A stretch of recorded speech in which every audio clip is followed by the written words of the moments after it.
Hello everyone, welcome to our channel. అందరూ ఎలా ఉన్నారు? నేనైతే బాగున్నాను, మీరు కూడా బాగున్నారు అనుకుంటున్నాను.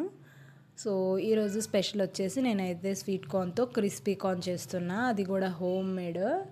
ఇంకా బయట నేను ఒకసారి రెస్టారెంట్లో ట్రై చేసా, నాకైతే చాలా నచ్చింది. ఇంకా అందుకని ఈరోజు అయితే ట్రై చేసేస్తున్నాను. ఇంకా ముందుగా ఈ స్వీట్ కార్న్ అంతా ఒలిచేసి పక్కన పెట్టేశాను. ఈ ప్రాసెస్లో చాలా టైం టేకింగ్. ఇంకా ఎప్పుడైనా సరే రేపు చేసుకోవాలనుకున్నప్పుడు ముందు రోజు మనము కార్న్ అంతా ఒలిచి పెట్టేసామంటే ఈజీ అయిపోతుంది. ఇంకా తర్వాత ఒక బౌల్లో వాటర్ తీసుకొని అందులోనే పసుపు, ఇంకా ఉప్పు, ఈ స్వీట్ కార్న్ ఉంది కదా అది కూడా యాడ్ చేసేసి బాగా మిక్స్ చేసి ఇక్కడ స్టవ్ మీద పెట్టి బాయిల్ చేస్తున్నా.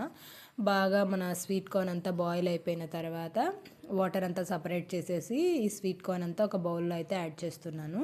ఇంకా దాంట్లోనే మన కార్న్ ఫ్లోర్ ఉంటుంది కదా, సో అది కొంచెం కొంచెంగా మిక్స్ చేస్తూ బాగా కార్న్కి అంతా పిండి పట్టుకునేటట్టు మంచిగా మిక్స్ చేయాలన్నమాట.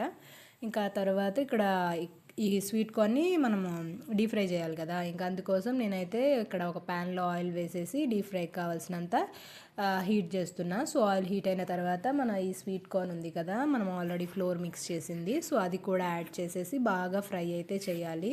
ఆల్మోస్ట్ ఇలా రెడ్డిష్గా బ్రౌన్ కలర్లో వస్తాయి అన్నమాట. ఇంక ఇలా వచ్చిన దాకా బాగా డీప్ ఫ్రై చేసేసి నేనైతే ఒక ప్లేట్లో పక్కన పెట్టేస్తున్నాను. ఇంకా తర్వాత మనం కొంచెం ఫ్రై లాగా చేయాలి కాబట్టి దీనికి కావాల్సిన ఆనియన్స్, పచ్చిమిర్చి అయితే చాప్ చేసి ఒక సైడ్కి అయితే పెట్టేసా. ఇంక ఇప్పుడైతే మళ్ళీ ఇంకో ప్యాన్ పెట్టేసి స్టవ్ ఆన్ చేసి ఆయిల్ వేసి హీట్ చేస్తున్నా లైట్గా. సో ఆయిల్ హీట్ అయిన తర్వాత అందులోనే పచ్చిమిర్చి, ఆనియన్స్ కూడా యాడ్ చేసేసి బాగా మిక్స్ చేస్తున్నాను. బాగా మిక్స్ చేసి బాగా ఫ్రై చేయాలి. సో ఇది బాగా ఫ్రై అయిపోయిన తర్వాత మనం already sweet corn deep fry చేసి పెట్టాం కదా, సో అవి కూడా యాడ్ చేసేసి ఇంకొంచెంసేపు బాగా ఫ్రై చేయాలి.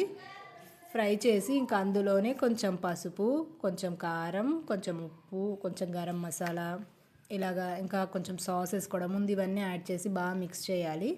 లాస్ట్లో ఇంకొంచెం టమాటో సాస్ ఉంది ఇంట్లో, సో టమాటో కెచప్ కూడా యాడ్ చేసేసి బాగా మిక్స్ అయితే చేసేస్తున్నా. బాగా మిక్స్ చేసేసి ఒక 5-10 మినిట్స్ ఉంచామంటే ఎంతో tasty and easy crispy corn అయితే రెడీ అయిపోయింది. టేస్ట్ అయితే చాలా బాగానే వచ్చింది. కావాలంటే మీరు కూడా ఒకసారి ట్రై చేయండి. సో అంతే వీడియో, బాయ్ బాయ్.